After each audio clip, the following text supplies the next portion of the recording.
최영우 베트남 이야기 31번째는 코로나 사태 와중에서 주목받고 있는 베트남과 일본, 대한민국과 어떤 관계인가입니다. 여러분, 지난 26번째 영상에서 베트남 코로나, 대한민국 국민 감정과 우호에 미치는 영향이라는 주제로 말씀을 드렸는데요. 많은 분들께서 제 생각과 다른 내용의 댓글을 남겨주셨습니다. 아마도 제 생각이 시청자 여러분들과 많이 달랐던 것 같습니다. 매국노, 미친놈, 정신 나간 놈 등 지금까지 유례가 없었던 비난을 많이 들었는데요. 댓글을 주신 분들의 말씀을 숙고하고 또한 감사드립니다. 최근 베트남에 대해 시청자 여러분들께서 갖고 계시는 감정의 강도가 그 정도일 줄은 생각하지 못했습니다. 마음에 안 드신 분들께서는 그런 의견도 있다는 정도로 이해를 부탁드립니다. 대한민국과 베트남의 국민 감정 악화에 기름을 끼얹는 데는 코로나 사태 와중에서 베트남이 일본을 대하는 방식이 대한민국과 다른 것도 큰 영향을 미쳤다고 봅니다. 그래서 오늘은 베트남과 일본의 관계에 대해서 말씀드리려고 합니다. 오늘날 대한민국과 베트남 그리고 일본의 관계는 베트남에서 경제 활동을 위한 대한민국과 일본의 경쟁 관계가 대부분입니다. 몇십 년 전까지만 해도 베트남 또는 동남아시아 국가들은 일본의 독점적인 시장이었으며 이들 국가에서 외국인들의 경제 활동은 일본의 동무대였다고 해도 지나치지 않습니다. 그런 지역에서 대한민국이 일본의 경쟁 상대가 되고 최근엔 일본을 추월한 경우도 있는데 그리 오래지 않은 기간 내에 이루어진 현상입니다.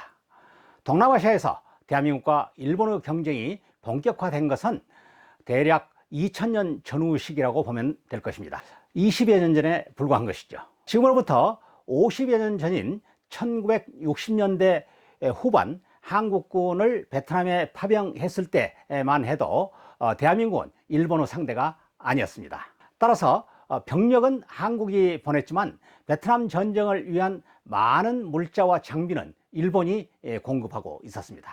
한국군이 소모하는 각종 의료와 식료품조차도 대부분 일본이 미군에 납품한 제품이었습니다. 재주는 곰이 넘고 돈은 엉뚱한 사람이 받는 격이었던 것이죠. 한국군 사령관 최명신 장군은 웨스트모랜드 주얼 미군 사령관에게 한국군은 일본이 만든 군복을 입고 일본이 만든 음식을 먹으며 전투할 수 없다라고 항의했습니다. 당시 베트남에 파병된 한국군에게 보급하는 각종 물자와 장비는 모두 미군이 미군의 경비로 지불하고 있었기 때문에 베트남에 파병된 한국군이 대한민국에서 만든 군복을 입고 대한민국에서 만든 음식을 먹을 수 있다면 대한민국의 수출과 외화 획득에 기여할 수 있는 상황이었습니다. 따라서 한국군의 파병을 이용해 대한민국 제품의 수출 기회를 확대하려 한 것은 당연한 현상이었습니다. 그렇지만 당시 대한민국은 군복의 색깔을 염색하는 기술이 부족해 대한민국에서 납품한 군복은 몇 차례 세탁을 하면은 염료가 빠져 허옇게 되곤 했습니다. 식품을 캔으로 통조림하는 포장 기술도 부족했습니다. 최명신 장군은 미군과 협의해 대한민국 고유 음식 김치를 한국군에 보급해달라고 요구했습니다. 정부는 대한종합식품을 설립해 김치 통조림을 만들기 시작했습니다. 새로 설립한 회사에서 시제품으로 만든 김치 통조림 10상자가 1966년 8월 현지에 도착했습니다.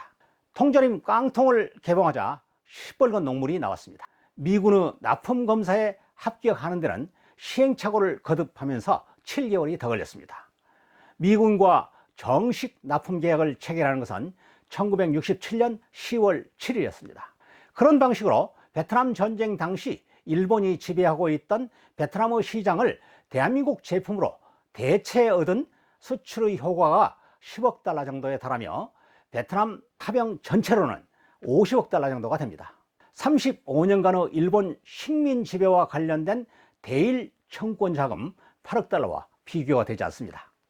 베트남 전쟁 당시 김치 통조림 사례에서 볼 수 있듯이 일본의 입장에서 대한민국을 본다면 1960년대는 물론 1980년대까지만 해도 가소로운 상대에 불과했습니다. 그런데 불과 20년 후에는 경쟁 상대가 되더니 이젠 대한민국이 베트남과 동남아시아 시장을 하나하나 장악해 나가고 있습니다. 그들의 기득권에 대한 향수가 대한민국에 대한 미움으로 바뀐 것을 충분히 이해할 수 있습니다. 제가 올린 유튜브 첫 번째 영상에서도 일본을 제외한 혐한 1위 국가가 엉뚱하게 타이완, 즉 대만이라고 말씀을 드렸는데요.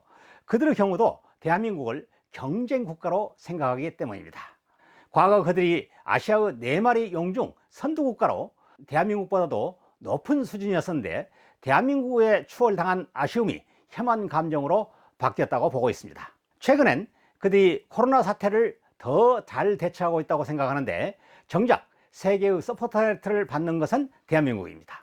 그런 요인도 그들의 부러움을 넘어 시기심을 자극한 것이 아닐까 생각합니다. 다시 베트남과 일본 이야기로 들어갑니다. 베트남의 입장에서 일본은 프랑스가 침공하던 1800년대 후반부터 우러러보는 선진국이었습니다. 프랑스 식민지하에서 독립운동을 전개한 베트남의 많은 지도자들이 일본을 모델로 삼아 일본식 개혁정책을 추구하기 위해서 노력했습니다. 우리나라 갑신정변에서 개혁파들이 일본의 도움을 받아서 청나라 세력을 축출하려 했던 것처럼 베트남의 개혁파들은 일본의 도움을 받아 프랑스 세력을 축출하려 했습니다. 일본의 개혁파들은 1908년까지 일본에 200여 명의 유학생을 보내 일본의 메이지신과 개혁정책을 배우게 했습니다. 그 시기 일본을 배우기 위한 베트남 유학생의 일본 유학을 동유운동이라고 하는데 그들이 베트남에 돌아와 일본의 개요 의숙을 모방한 동경 의숙을 열어 일본식 개혁정책을 추구했습니다. 그 시기 베트남의 선각자들에게 일본은 롤모델이었습니다. 그런 배경에 따라 태평양 전쟁 시기 일본은 대동아 호용권 연합이라는 명분으로 1940년대부터 큰 저항을 받지 않고 베트남과 동남아시아 지역에 진출할 수 있었으며 1945년 3월부터는 베트남을 직접 지배하기 시작했습니다. 일본이 베트남을 지배하면서 전쟁 물자가 부족했던 일본은 베트남에서 식량, 고무 등의 물자를 공칠하고 착취하면서 1945년 베트남 북부 지역에서만 해도 200여 명의 아사자가 발생하는 등 일본 지배의 피해가 엄청났습니다. 그렇지만 일본의 베트남 지배는 식민 지배라고 하기보다는 80여 년 동안 베트남을 지배해온 프랑스를 몰아낸 해방자와 같은 인식이 당시 베트남 사람들에게 있었습니다. 또 단기간에 걸친 일본의 지배는 많은 부분을 베트남 주민의 자치에 의존할 수밖에 없었기 때문에 일본은 혹독한 지배체제를 구축할 수가 없었습니다. 그리고 불과 5개월 후 2차 세계대전에서 일본이 패망한 후 연이어 호찌민이 독립정부를 선포했고 바로 이어서 프랑스와 항불전쟁, 미국과 항미전쟁에 돌입했기 때문에 일본의 식민 지배에 대한 감정은 남아있지 않습니다. 따라서 베트남에서 일본에 대한 인상과 기억은 선진국, 경제대국으로 자리 잡고 있으며 베트남 사람들이 호감을 갖는 인류의 국가에 언제나 일본이 있습니다. 그런 인상은 베트남에서뿐만이 아니고 동남아시아 국가들도 대부분 그렇습니다. 최근 대한민국과 포괄적 동반자 협정, 즉 세파를 체결한 인도네시아의 경우도 일본의 동무대나 다름이 없었으며 국가 인지도 면에서 일본이 월등하게 높습니다. 그 인도네시아에서도 대한민국이 새로운 역사를 쓰고 있습니다. 앞으로도 베트남에서 대한민국과 일본의 경쟁은 계속될 것입니다. 베트남의 자동차 시장의 경우 오토바이부터 승용차, 대형 자동차에 이르기까지 자동차 시장을 개척해온 것은 일본입니다. 따라서 베트남의 오토바이를 포함한 자동차 시장은 일본 독점 체제였다고 해도 과언이 아닙니다. 그런데 중고 자동차 시장부터서 우리의 현대 기아차가 잠식하기 시작했습니다. 일본은 운전석이 오른쪽이지만 베트남은 우리와 같은 왼쪽 방향이기 때문에 일본의 중고차가 베트남에서 설 자리가 없었기 때문입니다. 베트남 사람들이 대한민국의 중고차를 사용하면서 대한민국 자동차가 고장이 적고 튼튼하다는 사실을 깨닫게 되었습니다. 그러면서 장거리를 이동하는 대형 버스, 트럭 등 대형 차량은 점진적으로 현대 기아차가 지배하게 되었습니다. 마지막으로 승용차 시장에서도 지난해 말부터 현대 자동차가 일본의 토요타 자동차를 제치고 판매율 1위로 올라섰습니다. 일본의 자동차들은 권토 중매를 노리고 있습니다. 제가 베트남의 교훈을 제시하는 영상을 올리면서 왜 하필 후진국 베트남의 교훈을 얘기하느냐라고 하시는 분이 상당수입니다. 지난 3월 초에 올린 이순신 장군과 전흥다오 장군의 사례를 비교하는 영상에서도 성웅 이순신을 감히 후진국 베트남 사람과 비교할 수 있느냐는 댓글을 주신 분도 계셨습니다. 지금 현 시점에서 보면 부분적으로 동의합니다. 그러나 전흥다오 장군이 활약하던 시기인 1200년대, 그리고 이순신 장군이 활약하던 1500년대는 명확한 데이터는 없지만은 진학적 환경과 여건으로 볼 때 베트남의 국력이 고려와 조선을 능가했을 것으로 생각합니다.